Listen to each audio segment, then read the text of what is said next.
นเธอสมบัติในใจที่เราเข้าไป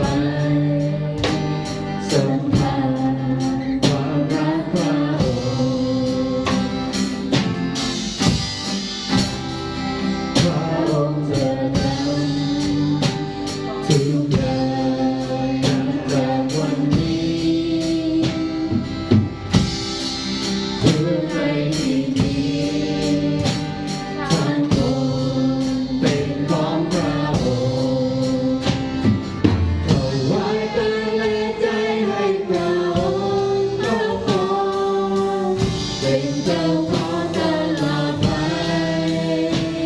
ถวายกายและใจมอบชีวิตความรักใจให้พระองค์หมดทั้งใจให้เป็นไปตามพระองค์ถวายกายและใจให้พระองค์เจ้าของเป็นเจ้าของตลอดไปถวายกายและใจมอบชีวิตความรักใจให้พระองค์หมดทั้งใจให้เป็นไปตามพระองค์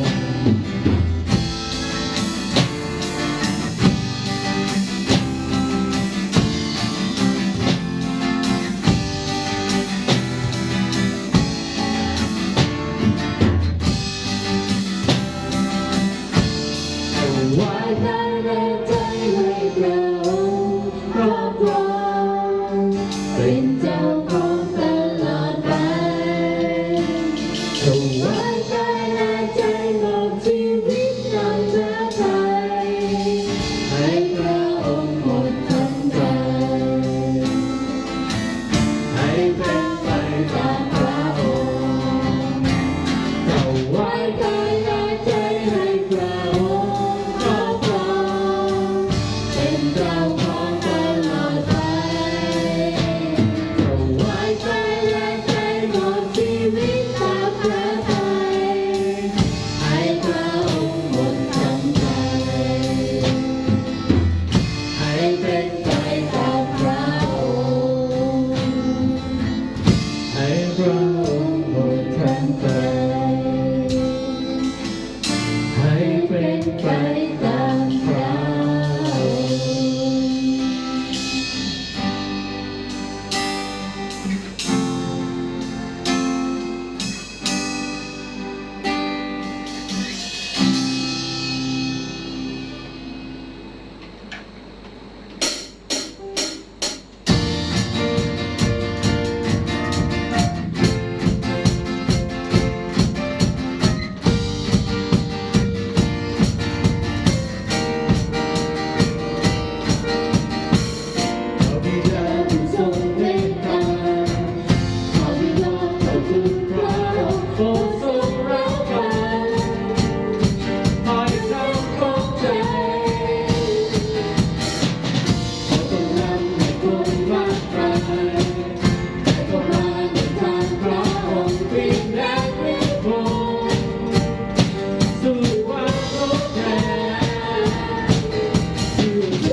พื่อทุกวิญญาณจะเป็นไทยแผ่นดินนี้จะเป็นของพระองค์ให้ทุกหัวใจได้น้อมลงสร้างชาติให้พิทักษ์ใจเราต่อไปบทเพลงของคนความรักไทยให้ทุกคนโห่ร้องให้กันเป็นไทยให้เพลงนี้เป็นของเราเป็นสิ่งที่เราเป็นของพระองค์ให้ทุกหัวใจได้น้อมลงสร้างชาติให้เพลงฉันร้องต่อไปบทเพลงของคนความรักไทยให้ทุกคนโห่ร้องให้กันเป็นไทยให้เพลงนี้เป็นของ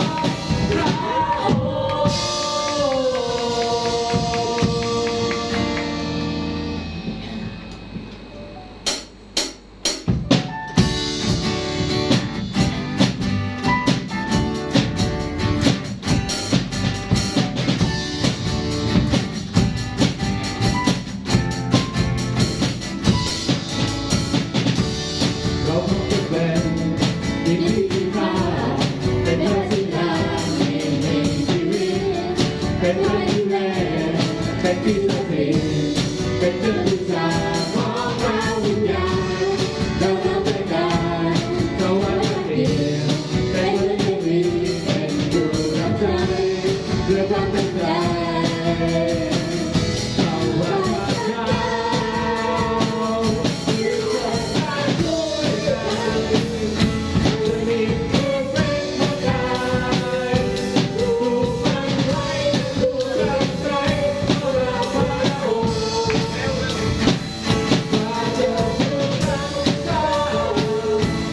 เดินชีวิตด้วยกันเพื่อและฉันพระเจ้าทุกคนเป็นหนึ่งเดียว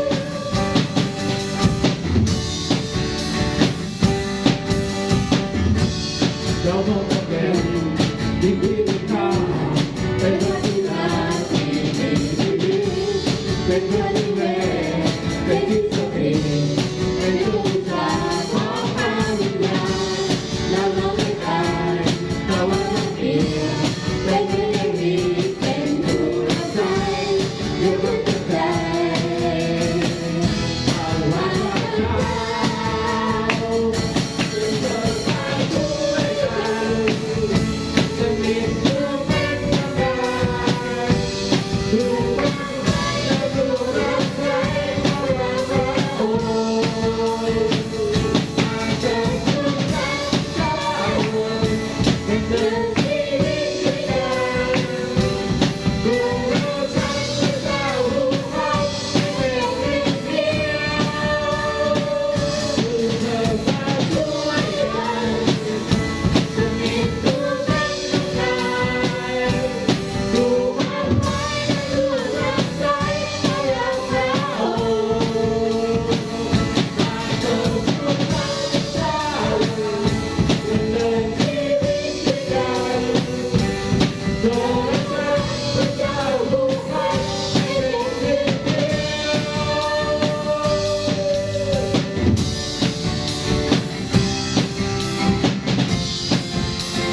โปรดเถิดนาเติมใจข้าให้เต็มล้นด้วยความรักความอบอุ่นที่โลกนี้ไม่มีให้ข้าโปรดเปิดตาให้วิญญาณข้าได้มองเห็นว่าน้ำพระทัยอันยิ่งใหญ่เพื่อโลกนี้นั้นคืออะไรขอให้ข้าได้เป็นส่วนหนึ่งในน้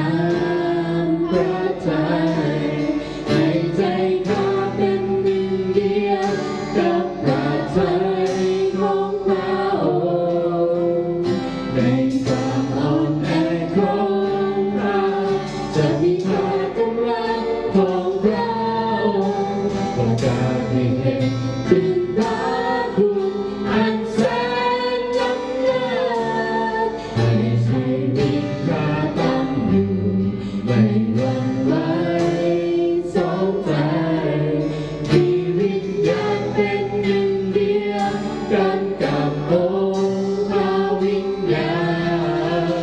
เพื่อว่าความจริงทั้งปวงจะมีบริบูรณ์ภายในข้าถวายเกียรติแด่พระสิริแด่พระองค์โปรดข้ามีใจเล็กลงกว่าเดิมด้วยความน้อมยอมเชื่อฟังจนลมหายใจสุดท้ายที่มีโปรดทรงสอ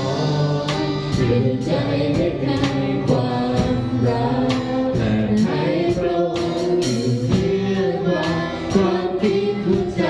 และความต้องการขอให้ข้าได้เป็นส่วนหนึ่งในน้ำพระทัย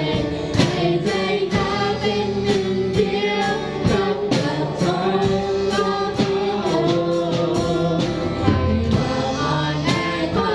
งข้าจะมีพลังของพระองค์ประกาศให้เห็นถึงพระคุณอันแสนล้ำเลิศให้ชีวิตข้าตั้งอยู่ไม่หวั่นไหวสองใจที่วิญญาณเป็นหนึ่งเดียวกันกับองค์พระวิญญาณเพื่อว่าความจริงทั้งปวงจะมีบริบูรณ์ภายในข้าถวายเกียรติแด่พระสิริแด่พระองค์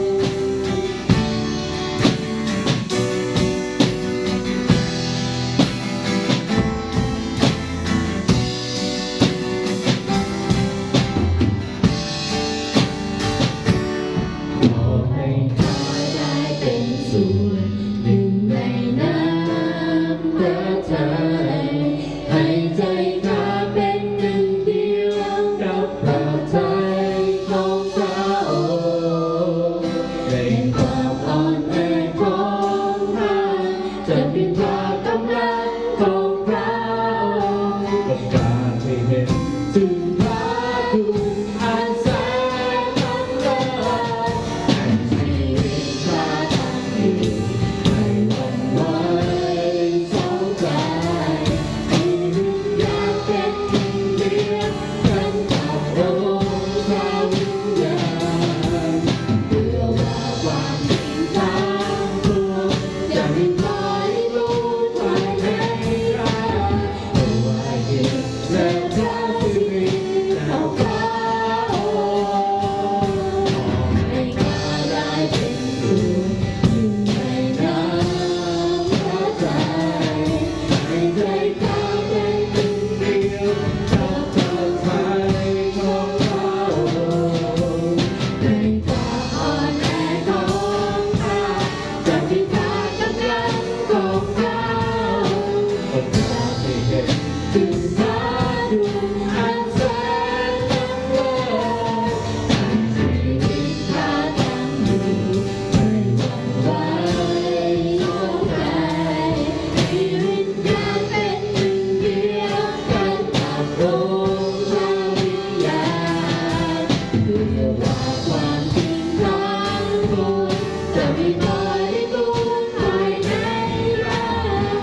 ซูน้ำแสนอัศจรรย์พระผู้ไทยผู้นั้นเลิศแสนล้ำเลิศน้ำเดียวชนะความบาปความตายน้ำที่ให้ชีวิตใหม่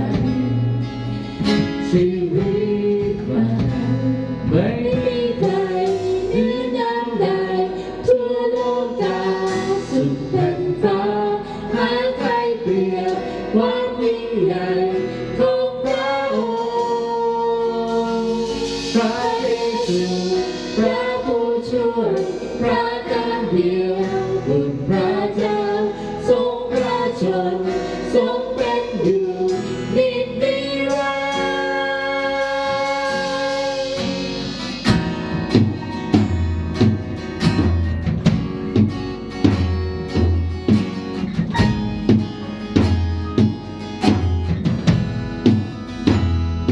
เรายกน้ำพระองค์ขึ้นสูง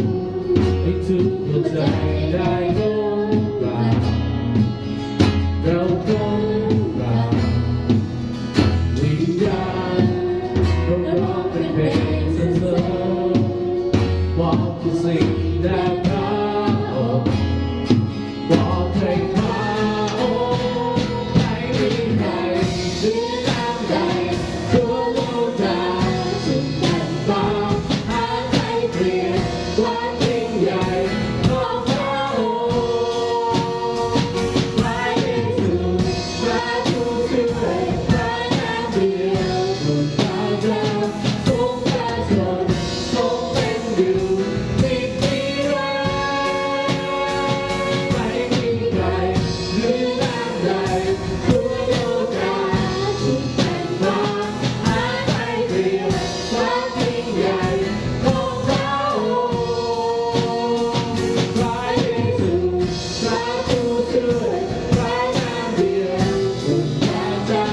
ทรงพระชนทรงเป็นอยู่นิจนิรันดร์ฮาเลลูยาฮาเลลูยาฮาเลลูยาแด่พระเจ้าฮาเลลูยาฮาเลลูยาฮาเลลูยาแด่พระเจ้าฮาเลลูยาฮาเลลูยาฮาเลลูยาแด่พระเจ้าฮาเลลูยาฮาเลลูยาฮาเลลูยาแด่พระเจ้าไม่มีใครเหนือน้ำใดทั่วโลกาสุดแผ่นฟ้าหาใครเปรียบความยิ่งใหญ่ของพระองค์พระเยซูพระผู้ช่วยพระนามเดียวบุญพระเจ้าทรงพระชนทรงเป็นอยู่นิจนิรันดร์ไม่มีใครเหนือน้ำใดทั่วโลกาสุดแผ่นฟ้าหาใครเปรียบความยิ่งใหญ่ของพระองค์พระเยซูพระผู้ช่วยพระนามเดียวบุญพระเจ้าทรงพระชนทรงเป็นอยู่นิ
สิริแด่พระเจ้าผู้ทรงพระชนผู้ทรงตัวแก่การสรรเสริญขอโมทนาพระคุณแด่พระเจ้ายิ่งใหญ่สูงสุดเราพร้อมใจนมัสการขอถวายพระสิริแด่พระเจ้าผู้ทรงพระชนผู้ทรงคุณแก่การสรรเสริญขอโมทนาพระคุณแด่พระเจ้ายิ่งใหญ่สูงสุดเราพร้อมใจนมัสการแด่พระเจ้าผู้ทรงพระสิริแด่ด้วยชนะราตรีแด่พระเจ้าด้วยพระเจ้าผู้ดีในจุดสองจะสู่ความงามแด่พระเจ้าเราจะจงยินดีเพราะพระองค์ประทานชีวิตเราเป็นฟรีในพระสิริองค์ทรงพระชนเราเป็นฟรีในพระสิริตลอดนิรันดร์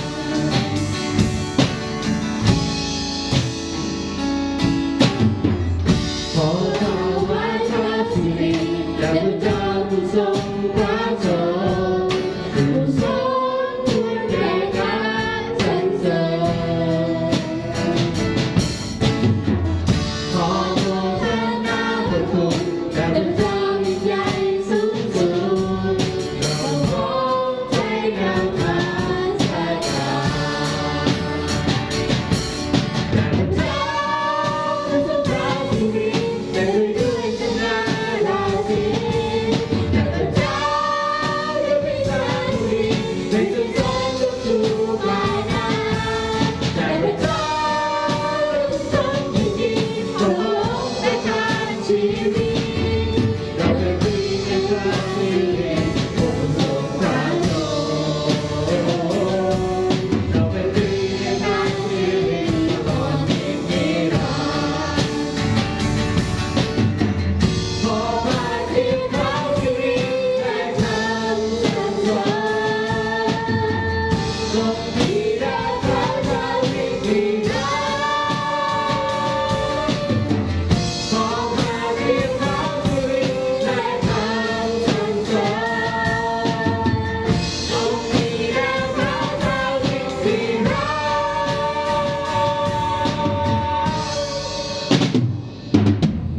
ต่พระเจ้าผู้ทรงพระสิริแต่ด้วยชนะราตรีแต่พระเจ้าด้วยพระเจ้าผู้ดีเป็นเจ้าสาวจะสู่ความงามแต่พระเจ้าเราจะทรงยินดีเพราะพระองค์ประทานชีวิตเราเป็นฟรีในพระสิริองค์ทรงพระชนเราเป็นฟรีในพระสิริตลอดนิรันดร์ขอพระสิริพระสิริและคำสรรเสริญทรงมีแด่พระเจ้ายิ่งดีนักขอพระสิริพระสิริและคำสรรเสริญทรงมีแด่พระเจ้ายิ่งดีนักทรงมีแด่พระเจ้ายิ่งดีนักทรงมีแด่พระเจ้ายิ่งดีนัก ฮาเลลูยาเอเมนฮาเลลูยาเอเมนขอให้พระเกียรติและพระสิริและคำสรรเสริญจงมีแด่พระเจ้านิรันดร์อธิษฐานในพระนามของพระมหาเยซูคริสต์เจ้าอาเมน